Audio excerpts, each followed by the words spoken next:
رسول اللہ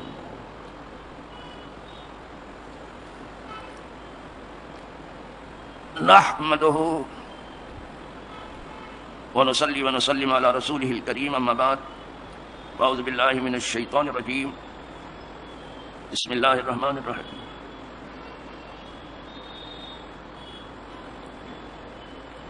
عن ابي خزامة عن ابيه قال قلت يا رسول الله ارأيت ركن نستقيها ودواء نتداوى به وتقاة نتقيها هل ترد من قدر الله شيئا قال هي من قدر الله رواه احمد والترمذي وابن ماجہ. یہ جلیل القدر تابعی ہیں ابی خزامہ، اپنے باپ سے روایت کرتے ہیں اور یہ ترمذی شریف میں بھی ہے اور موطا میں بھی ہے اور ابن ماجہ میں.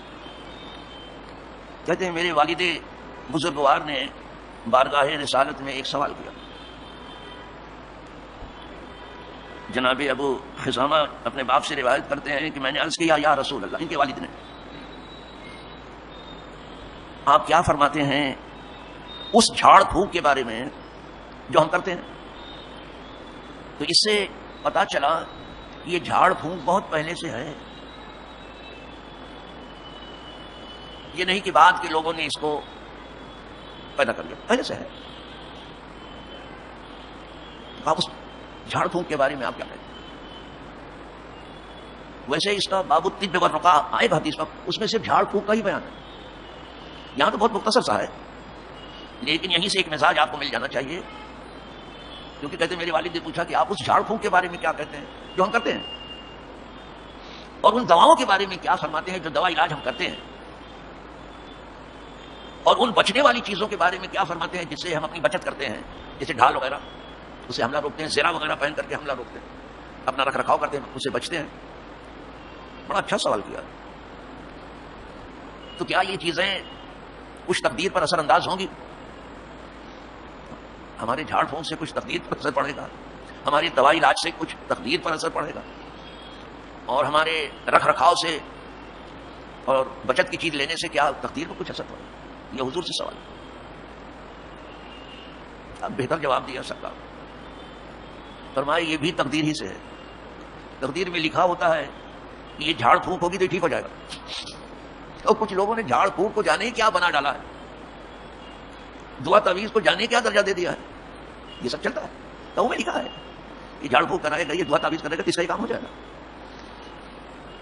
یہ دوا علاج کرے گا تو اس کا یہ کام ہو جائے گا، اور اس چیز سے یہ رکھ رکھاؤ کرے گا، اپنی بچت کرے گا، زرہ سے ہے، ڈھال سے ہے، اور بھی چیزیں جو بچنے کی ہیں تو اس کی بچت ہو جائے گی. کیا یہ بھی تقدیر ہے؟ لیکن یہ آپ کو اچھی طرح سے جان لینے کی ضرورت ہے اور سمجھ لینے کی کہ وہ جھاڑ پھونک جو کتاب و سنت سے ہے وہ بہت اہم ہے. سورہ فاتحہ پڑھ کے دم کر دینا، معوذتین پڑھ کے دم کر دینا، یعنی قل اعوذ برب الفلق قل اعوذ برب الناس، کیسا بھی جادو ہو تو چلا جائے گا. اور افحسبتم انما خلقناکم عبثا وانکم الینا لا ترجعون، اس کو آخر تک پڑھ لیں. عاملین کہتے ہیں 21 بار پڑھ لیں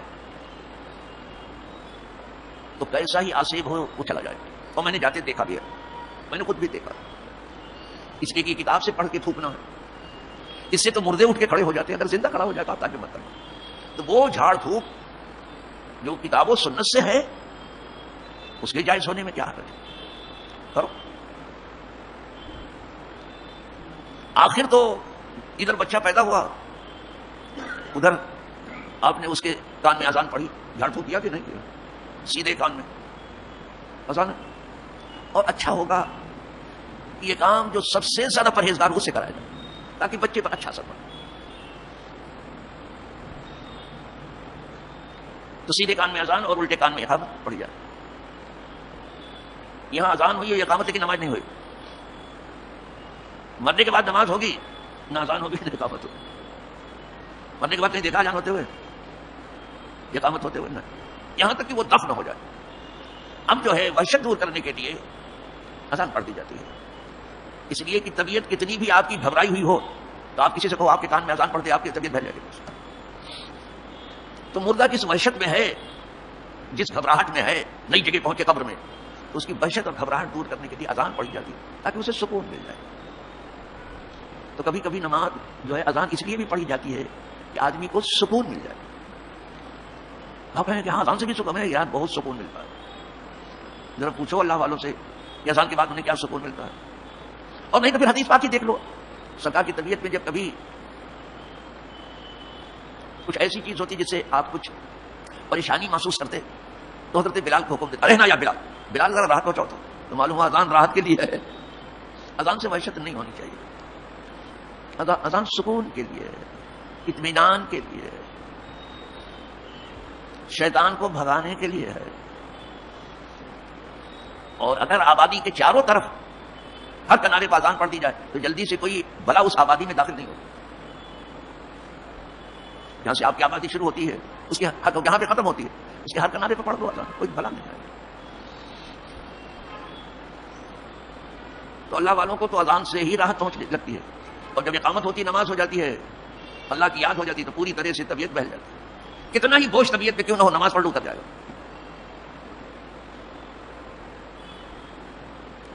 ان کے نثار کوئی ایسے ہی رنج میں جب یاد آ گئے ہیں سب ہم بھلا دیں، کچھ کم نہیں.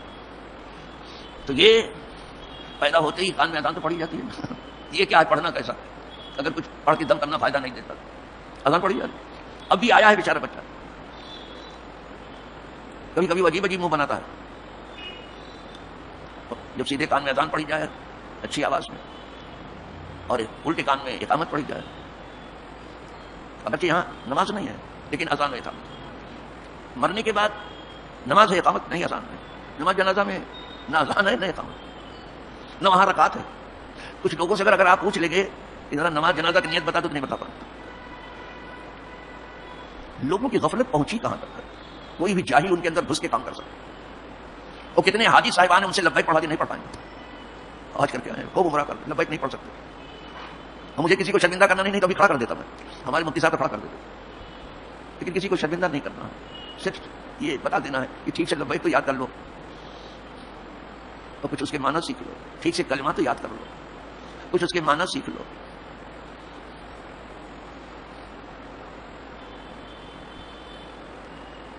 تو بڑا پیارا سوال کر دیا تھا انہوں نے. جو کیا تو حضور نے فرمایا کہ یہ سب بھی تقدیر سے ہی ہے، لکھا ہوا تقدیر میں. یہ سب کوئی پڑھنے والا آ کے پڑھ کے دم کرے گا تو ٹھیک ہو جائے گا. اب میں اپنا دیکھا ہوا عرض کروں، جس زمانے میں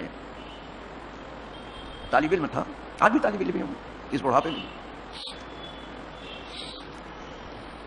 تو ادارے میں ایک ایسے بچے کو لایا گیا جس کو میں نے آنکھوں سے دیکھا، مجھے لگتا تھا بالکل مفلوج ہے، یہ جسے کوئی فالج ہو گیا. اس پر تھا آصف. تو مفتی صاحب جھاڑ پھونک کرتے تھے بہت. مفتی اسلم صاحب رضوی بہار کے تھے، میرے استاد تھے. بہت نیک آدمی تھے، اللہ غنی رحمت کرے. بہت نیک تھے، بہت اچھے تھے. سیدھے مفتی صاحب کے کمرے میں لے کے بچے کو چلے گئے. میں کیونکہ اسکول اور کالج سے پڑھ کے آیا تھا، میں نے کہا ٹھیک ہے حضرت سے جھاڑ پھونک کرا لیں، یہ باہر نکلیں تو میں مشورہ دے دوں کہ تھوڑا کسی ڈاکٹر کو بھی دکھا دیں میں، کیونکہ اس کو گود میں لے کے آئے فالج جیسا ہو گیا. تو اس صاحب خدا جانے کیا پڑھ کے مفتی صاحب نے دم کیا، وہ بالکل ٹھیک ہو گئے. لوٹ میری آنکھیں پھٹی کی پھٹی رہ گئی. کچھ آنکھوں سے میں نے دیکھا. یہ تو مفتی صاحب نے کیا تھا. اور جب میں کینیا میں تھا، کیونکہ مفتی صاحب سے وہ پوچھ لیا تھا کہ کیا پڑھا آپ نے، کہ مردہ جو ہے زندہ ہو گیا. تو مردہ یہ صحیح تھا، انہوں نے ہم کو بتا دیا تھا. بہت مانتے تھے، بہت چاہتے تھے، اتنا چاہتے تھے کہ جب الہ آباد میں پہنچے تھے تو اپنا بستر دے دیا تھا کہ آپ آرام سے سو جائیں. ارے میں نے کہا حضرت سوئیں گا نہیں، ہم کہیں جا کے سو جائیں، ہمیں تو بہت سے بستر مل جائیں گے، آپ ابھی طالب علم، اللہ بہت سی رحمت کروں گا. تو وہ چونکہ مجھے بتا دیا. تو میں ایک دعوت میں گیا تھا، تو وہاں کوئی ایک نوخیز بچی بیچاری 1 سال سے صاحب فراش تھی. 1 سال سے لندن تک اس کا علاج ہوا، لیکن وہ اٹھ کے کھڑی نہیں ہوئی، بستر نہیں چھوڑا. تو جب کھانے کے لیے ہم لوگ بیٹھے تو گھر والوں نے بادل ناخواستہ کہا حضرت کیا بتائیں، یہ جوان سال بچی بیچاری صاحب فراش ہے، لندن تک اس کا علاج کیا، کچھ فائدہ تو نہیں ہو. اللہ اپنی جگہ، اگر آپ سے کچھ ہو سکے حضرت تو آپ بھی پڑھ کے دم کر دیں. انہوں نے کہا. تو میں نے کہا وہ عمل جو حضرت نے بتایا آپ دہرائیں تو یہاں ذرا سنو. اپنے جی میں نے کہا ٹھیک ہے میں پڑھتا ہوں.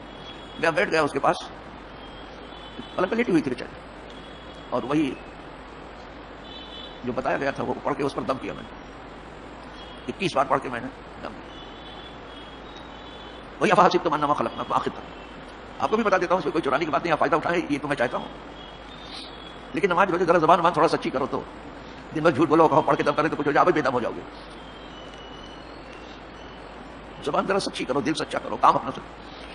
پڑھ کے دم کیا اس کو, اور آگے پھر دسترخوان پہ بیٹھا میں کھانے کے لیے, دعوت تھی اس کی. اب مجھے آنے میں کوئی دیر نہیں لگی, تھوڑی دور بچی لڑکی اور تھوڑی دیر دسترخوان میں. ابھی میں بیٹھا تھا کہ اٹھ کے کھڑی ہو گئی, بالکل آپ کو بتا رہا ہوں, اٹھ کے کھڑی ہو گئی. وہ گھر والے ہاں یہ اٹھ کے کھڑی ہو گئی. کیا پڑھا آپ نے, کیا پڑھا؟ تو میں نے کہا جو پڑھنے کا تھا وہ پڑھا میں نے, اور کیا نہیں. یہ اٹھی نہ کہا یہ سب مت پوچھو, جو پڑھنے کو تھا ہم نے پڑھا. یہ کھڑی ہی نہیں ہوئی, دیوار پکڑ کے چلی وہ 1 سال کے بعد. ہاں بیٹی تو کھڑی ہو گئی. کہاں میں کھڑی ہو گئی. آپ کہاں جا رہے ہو؟ کہا مجھے باتھ روم جانا ہے. ہاں تم چلی جاؤ. کہا بالکل چلی جاؤں. دیوار پکڑ کے چلی بھی, گئی بھی. اسی وقت کون سی دعا میں اثر ہے جو دعا میں ہے. اس دنیا کی بدبختی ہے کہ دعا خانے بند کرو, دوا خانے چالو کرو. بدبختی ہے اس دنیا کی. یہ دنیا شاید جلدی مٹ جائے گی, یہ باقی رہنے کی نہیں ہے. اب تو حکومتیں بھی صرف زور زبردستی کا نام رہ گیا, صرف زور زبردستی. پیسے استعمال کرو, خرید فروخت کرو, طاقت استعمال کرو. پہلے الیکشن میں ہنگامہ ہوتا تھا, اب نامزدگی ہی میں ہنگامہ ہو رہا ہے کہ کسی کو فارم ہی نہ بھر دو, بلا مقابلہ جیت جاؤ. پھر اس کے لیے طاقت استعمال کرو, پیسہ استعمال کرنا ہے, پیسہ استعمال کرو, بلڈوزر استعمال کرنا ہے, بلڈوزر استعمال کرو, کسی طرح سے جیت جاؤ. یہ سب حکمرانی کے طرف ہیں. نہ یہ عوام کے لیے مفید ہے, نہ ملک کے لیے مفید ہے, نہ جمہوریت کے لیے. تھوڑے دیر کوئی خوش رہتا ہے تو کچھ بولے. بات بنانے سے اگر بنتی بناتے ہیں. میں نے یہ خود وہی عمل کر کے جو مفتی صاحب نے کیا تھا دیکھ لیا.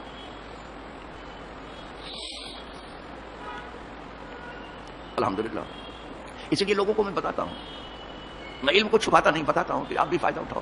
لیکن یہ ضرور کہتا ہوں ذرا یہ زبان کو اپنے پاک کو صاف رکھو, جھوٹ مت بولو, وعدہ خلافی مت کرو, امانت میں خیانت مت کرو, بد کلامی نہ کرو, بد نگاہی نہ کرو, چوری چکاری مت کرو, مار پیٹ مت کرو, ہنگامہ آرائی مت کرو, زیادہ تو میں مت کرو, زیادہ فضول خرچی مت کرو. گرے پڑوں کو اٹھاؤ, سہارا دو, انہیں اور گرانے کی کوشش مت کرو. بے سایہ لوگوں کو سایہ دو, بے جگہ لوگوں کو جگہ دو, بھوکوں کو کھلاؤ, پیاسوں کو پلاؤ. اگر تم بندے ہو کے کرو گے, وہ خدا ہو کے تمہارے ساتھ نہیں کرے گا. تو اگر وہ جھاڑ پھونک قرآن و سنت سے ہے تو بالکل درست ہے, بالکل اثر کرتا ہے, ایک دم اثر کرتا ہے.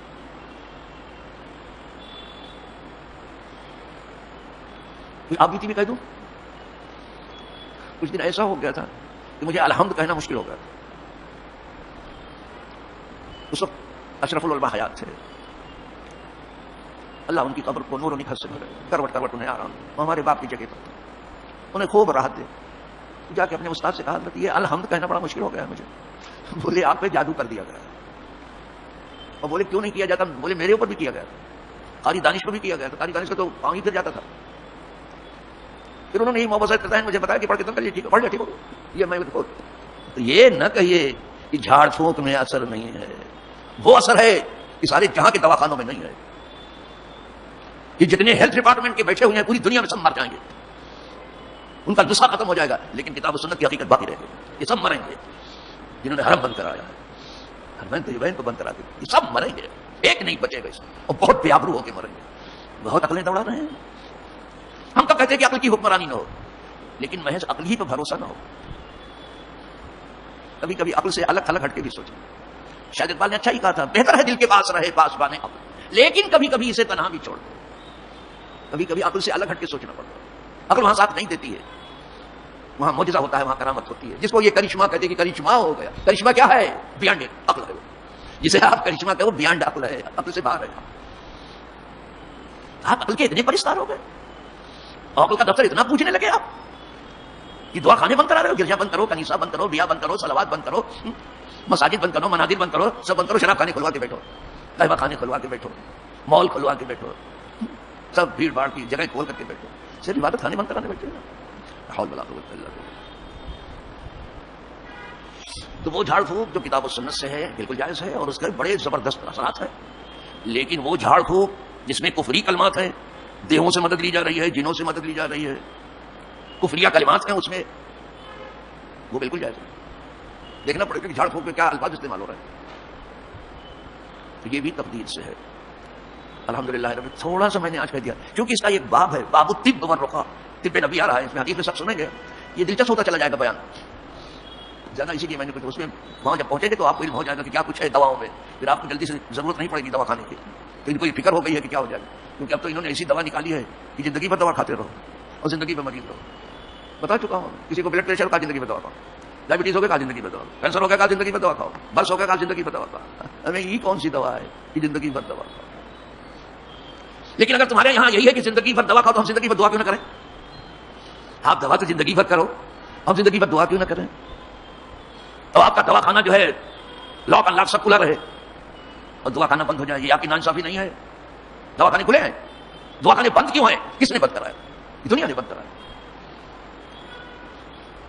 اور مغرب کی فرما برداری میں اگر سعودی عرب آگے نہ بڑا ہوتا, ان کے لیے بہترین مثال نہ پیش کرتا کفر کے لیے, تو بھی کوئی مسجد کا دروازہ بند کرنے کے لائق نہیں تھا, کبھی نہ ہوتا.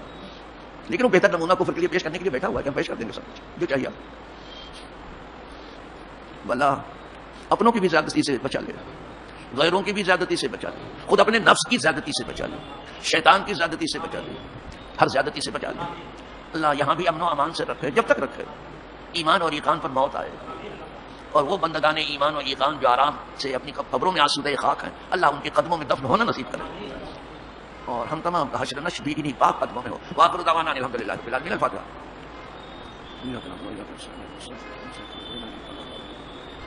ان اللہ وملائکتہ یصلون علی النبی یا ایھا الذین آمنوا صلوا علیہ وسلموا تسلیما. اللهم صل وسلم علی محمد وآلہ وصحبہ وبارک وسلم. صلاۃ و سلام علیک یا رسول اللہ. سبحان ربک رب العزۃ عما یصفون, وسلام علی المرسلین.